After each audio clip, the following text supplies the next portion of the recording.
একটা কথা বলেন, আমাদের সকলের বাড়িতে কিন্তু গরু ছাগল হাঁস মুরগি সবকিছু আছে, আছে না? আচ্ছা বলেন তো, যখন একটা গরু ছাগল আপনি বিলের মধ্যে ছেড়ে দিচ্ছেন, বিলের মধ্যে ছেড়ে দেওয়ার পরে মনে করেন যে ছাগলটা একজনের ক্ষেতের মধ্যে গেছে, এখন সে অনেক বকাবকি করতেছে ছাগলের মালিককে, ছাগলকে মারতেছে। আচ্ছা এখানে বলেন তো, ছাগলকে কি বোঝার শক্তি আছে, বোঝার ক্ষমতা আছে? ও কি ভালো মন্দ কিছু বোঝে? না না, ছাগল ভালো মন্দ বোঝে না। আল্লাহ পাক রব্বুল আলামিন বললেন, বান্দারে দুনিয়ার মধ্যে আমি পশু পাখিকে সৃষ্টি করেছি, হাঁস মুরগি গরু ছাগলকে সৃষ্টি করেছি, মানুষ তোমাকে সৃষ্টি করেছি, কিন্তু আমি আল্লাহ পাক রব্বুল আলামিন তাদের মধ্যে সবকিছু দিয়েছি তোমাদের মতো, কিন্তু একটা জিনিস দেই নাই। কয়টা জিনিস? একটা জিনিস দেই নাই। সেই একটা জিনিস কি হতে পারে? আল্লাহ পাক রব্বুল আলামিন বললেন, প্রিয় ভাইজানেরা রে, সবাই খেয়াল করে দেখবেন, আপনার বাড়িতে যে গরুটা থাকে, গরুটা কিন্তু পায়খানা করে, কিন্তু বলেন তো গরুটাকে বাথরুমে গিয়ে পায়খানা করে না, গোয়াল ঘরের মধ্যে পায়খানা করে? কোথায় পায়খানা করে? মানুষের মতো কি? মানুষ যেমন পায়খানা করতে গেলে বাথরুমের প্রয়োজন হয়, বাথরুমের ভিতরে গিয়ে তারা পায়খানা করে। আচ্ছা গরু ছাগল কি বাথরুমের ভিতরে পায়খানা করে না গোয়াল ঘরের মধ্যে পায়খানা করে?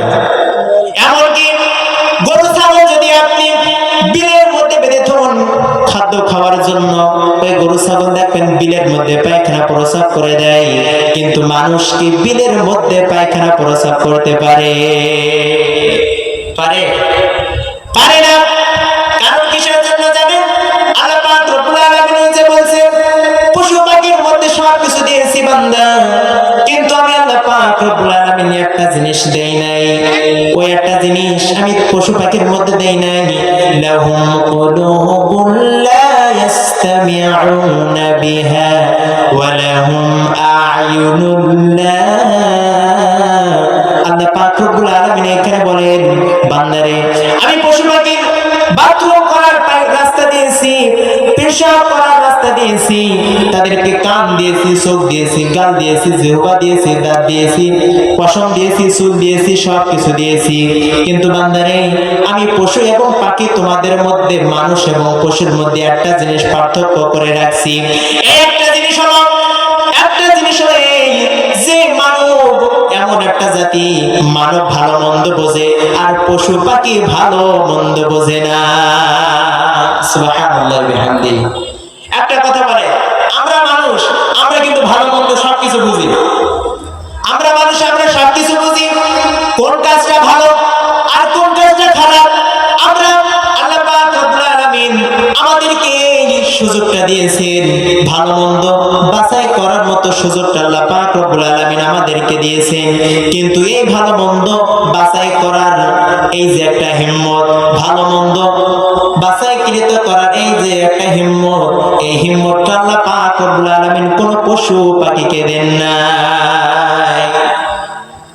এবার আপনি বোঝেন যে পশু পাখিকে যদি আল্লাহ পাক রব্বুল আলামিন এই গুণটা দিত, তাহলে কি ও ছিছরামি করতে করতে কি লোকের ধান খেতে গিয়ে ধান খাতো? বলেন, আপনি একজন সাধারণ মস্তিষ্কের মানুষ, আপনি কি একজন ধান লাগাইছে, আপনি কি কাঁচা ধান ওইভাবে মেরে ফেলতে পারবেন? বলেন, কিসের জন্য পারবেন না? আপনার মধ্যে বুঝার ক্ষমতা আছে, এই বুঝার ক্ষমতাটা আল্লাহ পাক রব্বুল আলামিন একমাত্র কাঁধের ভিতরে দিয়েছেন। বলেন, কাঁধের ভিতরে দিয়েছেন। ইনসান, এই মানুষের মধ্যে আল্লাহ পাক রব্বুল আলামিন বুঝার ক্ষমতাটা দিয়েছেন, আর পশু পাখির মধ্যে আল্লাহ পাক রব্বুল আলামিন এই বুঝার ক্ষমতা দেন নাই।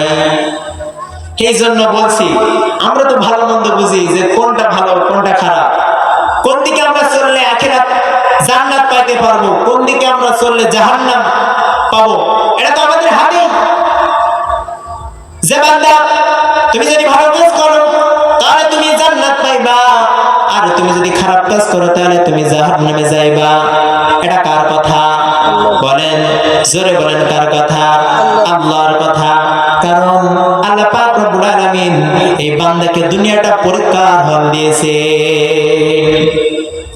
এই জন্য আল্লাহ পাক রব্বুল আলামিন বললেন, বান্দা পশু পাখি দিয়েছি, গাছপালা দিয়েছি, সাগর নদী দিয়েছি, ফল ফুল দিয়েছি, কিসের জন্য জানি বান্দা? সব তোর জন্য দিয়েছি।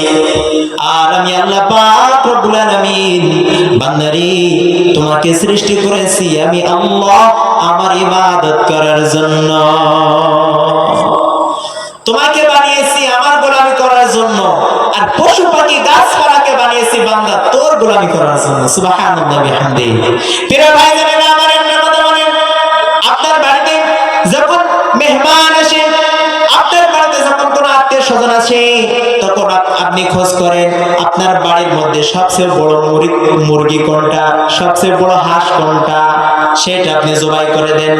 আচ্ছা একটা কথা বলেন তো, ওই হাঁস যখন আপনি জবাই করেন, ওই হাঁসকে আপনাকে কোনোদিন বলছে আমাকে জবাই করেন না, আমাকে জবাই করেন না?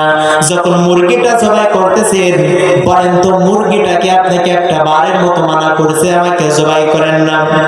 কে বলতে পারবেন যে হুজুর আমার বাড়িতে একটা বড় মুরগি আছে, আমি মুরগিটা জবাই করার সময় আমাকে মানা করছে সে যে আমাকে জবাই করো না, আমাকে আর কিছুদিন বাঁচতে দাও, এমন কথা কি বলছে? না না। কিসের জন্য এমন কথা বলেন জানেন? আল্লাহ পাক রব্বুল আলামিন সকল পশু পাখিকে দিয়েছেন এই আদম সন্তানের জন্য দিয়েছেন, কারণ ওই যে ওয়া খালাকাতুল জিন্না ওয়াল ইনসা ইল্লা লিয়াবুদুন, বান্দারে তোমাদেরকে সৃষ্টি করেছি ইবাদত করার জন্য, আর ইবাদত করতে গিয়ে যেন কোনো কষ্ট না পাও এই জন্য আমি আল্লাহ তোমাদেরকে দিয়েছি বহু নিয়ামত। এখানে বোঝা যাচ্ছে যে আপনি মনে করতেছেন আমার বাড়িতে মুরগি আছে আমি জবাই করে খাচ্ছি, আমার এর হিসাব দিতে হবে না, এরকে আমাকে হিসাব দিতে হবে? কথা বলেন। এই যে আমি গরুর দুধ খাচ্ছি, আমাদের বাড়িতে সকালে গরু আছে না, গরু যখন বাচ্চা দেয় তারপরে তো আমরা দুধ খাই, গরুর দুধ তো আমাদের সবার কাছে প্রিয় জিনিস। কেউ কেউ আমরা বলি যে আমি গরুর দুধ খাবো না, হ্যাঁ, কেউ তো আমরা এটা বলি না। কিসের জন্য বলি না? আরেকটা কথা বলেন তো, যখন গরুর বাছুর হয়, বাচ্চা হয়, ওই বাচ্চা যখন হয়, যখন আপনি গরু থেকে দুধ দহন করে নেন, তখন ওই বাচ্চাটারে প্রথম অল্প একটু দুধ খাওয়ার পরে বাচ্চাটারে অন্য জায়গায় বেঁধে রাখেন। আচ্ছা বলেন তো, বাচ্চা কি কোনোদিন বলছে আমার মার থেকে তোমরা দুধ দিও না? একথা বলছে? আচ্ছা বয়ানে এরকম সমস্যা করলে তো বয়ানে মনোযোগ চলে যায়, এগুলো বুঝতে হবে নিজেদের।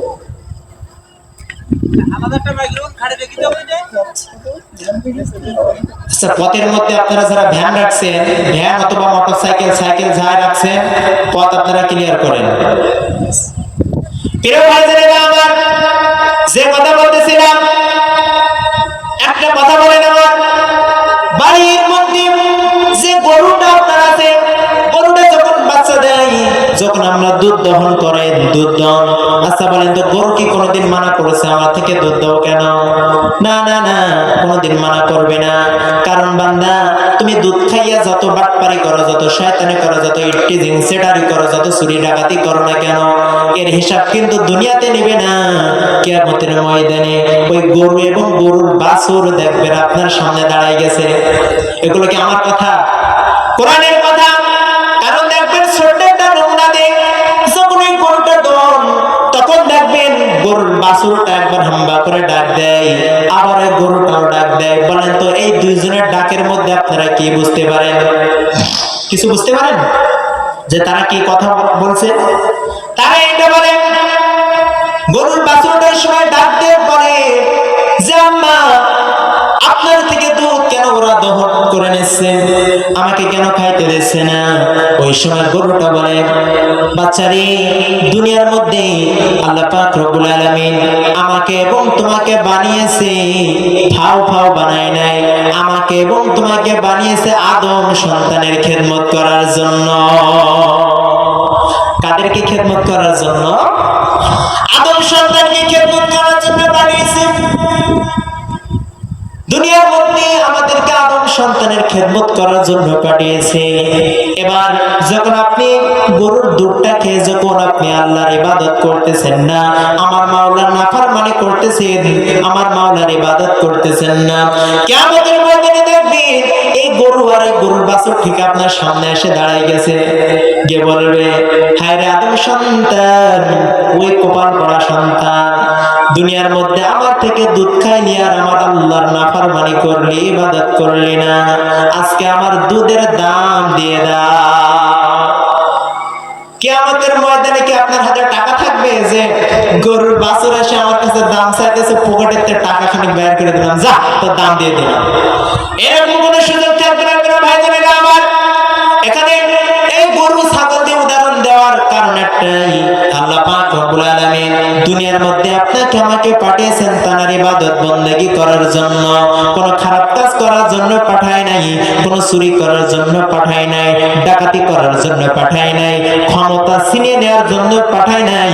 আল্লাহ পাক রব্বুল আলামিন বান্দারে তোকে দুনিয়ার মধ্যে পাঠিয়েছে একমাত্র আল্লাহর ইবাদত করার জন্য।